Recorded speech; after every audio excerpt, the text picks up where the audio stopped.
Ya, pemirsa, Anda kembali menyaksikan Apa Kabar Indonesia Malam, dan kita masih akan membahas mengenai banjir yang kemudian menggenangi sejumlah wilayah, khususnya Bekasi yang mengalami dampak paling parah pada hari kemarin, 4 Maret 2025. Ini cukup mencatatkan sejarah karena banjirnya juga termasuk yang terparah, karena kalau kita bandingkan curah hujannya mungkin dari 5 tahun yang lalu sebetulnya tidak lebih tinggi begitu ya. Tapi coba kita akan cari jawabannya bersama dengan Bu Erma. Bu Erma, betulkah demikian? Sebetulnya curah hujan saat ini yang dihadapi tidak lebih besar daripada mungkin 5 tahun yang lalu. Historicalnya seperti apa? Ya, saya kira untuk situasi banjir di Bekasi tentu kita tahu bahwa pasti pemicunya adalah hujan begitu ya. Meskipun kita harus bedah lagi berapa persentase dari hujan dan juga kemampuan dari drainase tata kota tadi berkontribusi ya terhadap banjir ini.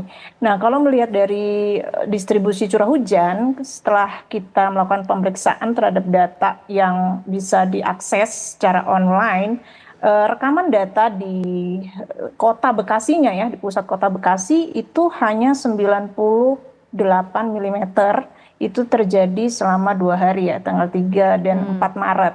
Sementara untuk di selatannya, di bagian selatan dari Bekasi yaitu Pondok Gede itu mencapai 176.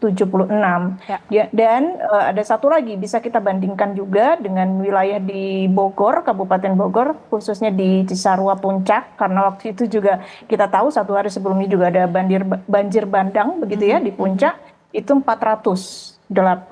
Jadi artinya bahwa intensitas tertinggi ini berada di bagian selatan, di bagian hulu. Jadi seperti yang sudah disampaikan oleh BNPB bahwa distribusi curah hujannya ini kalau untuk lokal di kota Bekasinya sendiri itu tidak tinggi, bahkan kurang dari 100 mm. Itu pun sudah akumulasi sebenarnya gitu ya.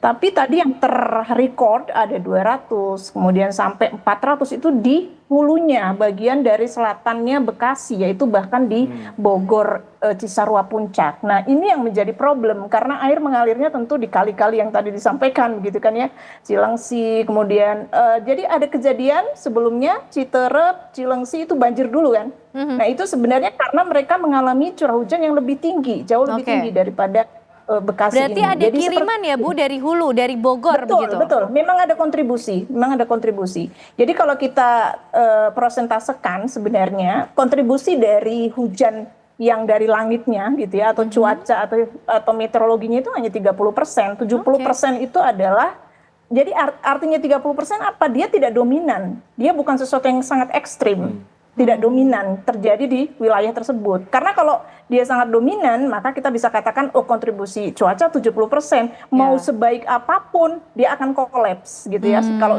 seperti misalnya waktu Uni Emirat Arab terkena badai gitu kan, itu kan memang luar biasa gitu. Atau Singapura yang terkena Borneo Vortex gitu, itu udah sampai 600 mm begitu. Nah, ini hal-hal yang perlu kita pahami bahwa kita harus mengetahui kontribusinya berapa persen. Nah, ini kalau kasusnya Bekasi ternyata memang kalau dari curah hujannya sendiri yang turun di situ gitu ya, itu tidak tergolong ekstrim begitu, tetapi di bagian hulunya dan tentu kita berpikir akumulasi dari das-das tadi gitu ya, seberapa kuat gitu alirannya atau limpasan airnya itu seperti itu. Ya, saya kira itu. Bu Erma, untuk perkiraan cuaca sendiri, bagaimana di wilayah hulu, Bu, atau di wilayah lain yang juga perlu untuk diwaspadai sehingga kita bisa menghitung kontribusinya dari mana, akan mengalir kemana, efeknya seperti apa? Ya betul, jadi memang periode dasarian 1 Maret ini itu kami sudah melihat dari data-data model prediksi yang kami kembangkan bahwa hampir keseluruhan itu mengalami kenaikan atau lonjakan curah hujan di seluruh wilayah Jabodetabek itu sama, termasuk Bandung gitu ya, Purwakarta, Jawa Barat lah secara meluas. Artinya kan ini berarti digerakkan atau dipicu oleh sistem gangguan cuaca yang luas gitu ya, atau sinoptik. Nah, tapi yang tertinggi gitu ya, ekstrimnya gitu, intensitasnya itu memang terpusat di wilayah Cisarua, Bogor atau bagian puncak lah ya, kawasan puncak gitu, itu sampai 400 gitu. Nah, kondisi ini kan harus diantisipasi, dimitigasi karena memang dia akan mengalir ke utara gitu ya, ketika selatan mengalami hujan. Nah, apakah sudah berakhir? Belum. Karena kita masih harus melakukan mitigasi seperti misalnya besok tanggal 6, tanggal 7, kemungkinan juga mungkin akan geser, tidak lagi di Bekasi gitu ya yang akan terdampak parah karena curah hujan yang ekstrimnya mungkin akan ada di wilayah selatan. Karena sekarang kan kalau kita lihat dari dinamika vortexnya ini sedang bergerak nih, sedang membentuk bibit siklon gitu Ya. kan. Nah, ini di mana nih besok kira-kira gitu kota yang mesti waspada, yaitu ternyata adalah Purwakarta, Bandung, dan Bogor juga termasuk gitu Nah. ya. Artinya memang masih ada nih gitu Oke. indikasi-indikasi bahwa kita harus bersiap-siap terhadap kondisi yang tadi bisa mengalir ke das-das yang harus segera dievaluasi juga saya kira gitu. Oke, baik Selain Bu Erma. kota-kota. Oke, baik Bu Erma. Nah, Mas Andi, kalau dari perkiraan yang dibacakan oleh Bu Erma, ini tanggal 6-7 mungkin masih akan menghadapi curah hujan yang tinggi. Yang patut diwaspadai Purwakarta, Bandung, Bogor lagi Mas, yang juga menyumbang kontribusi adanya aliran air dari hulu kembali ke daerah-daerah tertentu begitu, seperti Bekasi juga. Lalu apa yang bisa dilakukan Mas Andi? Ya, pertama karena waktunya pendek, maka yang harus disiapkan adalah kemampuan untuk rescue dan kemampuan untuk evakuasi. Karena ini sudah terlalu pendek untuk kemudian curah hujan. Nah, tetapi yang kita pastikan, pertama ya, harus dipastikan satu, apakah program infrastruktur pengendali banjir di Jabodetabek ini sudah berjalan sesuai rencana. Pertama misalnya untuk kanal, apakah sungai itu dikeruk dan kanalnya berjalan. Yang kedua polder, apakah polder-polder yang sudah dibangun di Ciawi sana itu memang bekerja optimal. Jadi itu harus dipastikan dulu nih untuk nanti pembelajaran berikutnya. Tapi kalau untuk yang jangka pendek ini, terdekat besok bahkan ya kalau tanggal itu 6-7. Pertama adalah sistem evakuasinya, supaya kayak kejadian jangan sampai malah tadinya menyelamatkan malah kejadian yang buruk yang menimpa. Nah, ini yang harus dipastikan oleh sistem kota itu. Jadi yang tadi udah ada peringatan dini harus siap-siap. Nah, itu kesiapan itu tentu harus punya komando yang sama, di mana kira-kira titik yang paling aman. Nah, kalau menurut saya yang paling penting kalau di case tadi yang bergerak tadi, kita pelajari dari Bekasi ini. Berarti yang harus segera diantisipasi adalah satu, bagaimana sebenarnya kiriman dari atas, dari hulu ini bisa diminimalisir.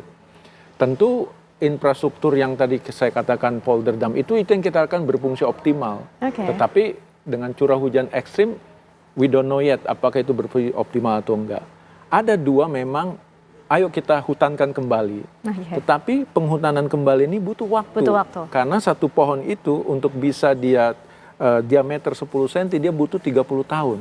Jadi bayangkan kalau kita baru sadar sekarang lagi menanam lagi. Dan sepertinya tidak hanya butuh waktu tapi butuh ruang Mas, sedangkan sudah penuh dengan pemukiman warga. Nah, jadi kalau butuh ruang itu dikembalikan ke tata ruangnya. Jadi kalau kita harus pertama ya melihat dulu toponimi daerah situ. Toponimi itu asal muasal tempat itu. Kenapa disebut Rawamangun? Kenapa disebut Rawapening? Dan itu kan artinya dari dulu memang sudah ada ceritanya. Jadi kita harus kembali. Saya sepakat untuk kembali ke nature, kembali ke asal kita, alam kita. Nah, itulah cara evaluasi yang menurut saya harus dikembalikan. Tetapi tentu ada cost-nya. Nah, yang sudah terlanjur ini harus dijadikan titik akupuntur.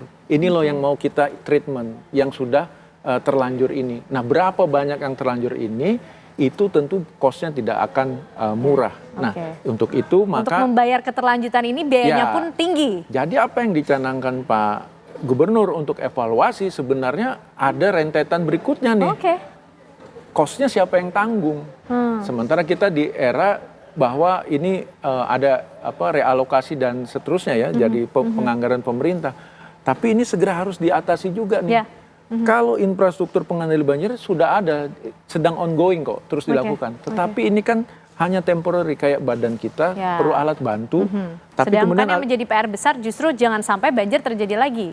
Iya, kalau terjadi lagi menurut saya terjadi lagi. Tetapi satu, tidak separah ini. Korban harus nggak ada.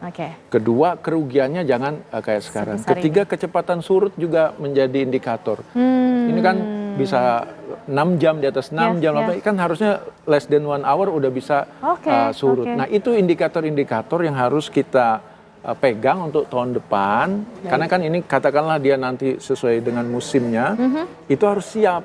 Jangan nanti setelah selesai udah lupa lagi, nanti ingat lagi 5 tahun Betul, berikutnya. Nah, betul. ini menurut saya dalam 5 tahun, karena ini para kepala daerahnya kan baru terpilih nih.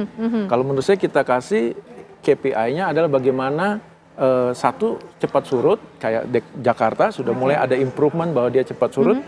Kedua, tidak ada korban jiwa. Oke, baik. Itu udah prinsip dalam kebencanaan, nggak boleh kalau ada korban meninggal apalagi. Ya. Ya, nah itu yang harus kita tagih nanti. Oke. Nah, evaluasi tata ruang menurut saya itu jangka panjang nanti outcome-nya, tapi iya harus dilakukan sekarang. dilakukan Nah, sekarang. caranya adalah dengan tadi memastikan titik-titik persoalan itu harus ditreatment dengan baik, Oke. dan biayanya dari mana. Dan Betul. biayanya harus tentu dari semua stakeholder yang ada di sana. Oke, meskipun sudah terlanjur tapi tetap ada upaya evaluasi yang bisa Yes. dilakukan, butuh waktu, tapi juga kemudian ada sejumlah indikator yang mulai bisa dijawab perlahan ya Ya. Mas ya. Kita nanti juga masih akan membahas ini, Bu Erma, kita ingin tahu kira-kira hasil evaluasi dari penelitian yang dilakukan oleh BRIN menyikapi adanya potensi curah hujan yang masih tinggi, ini seperti apa? Dijawabnya sesaat lagi ya Bu Erma. Apa kabar Indonesia Malam masih akan menemani Anda.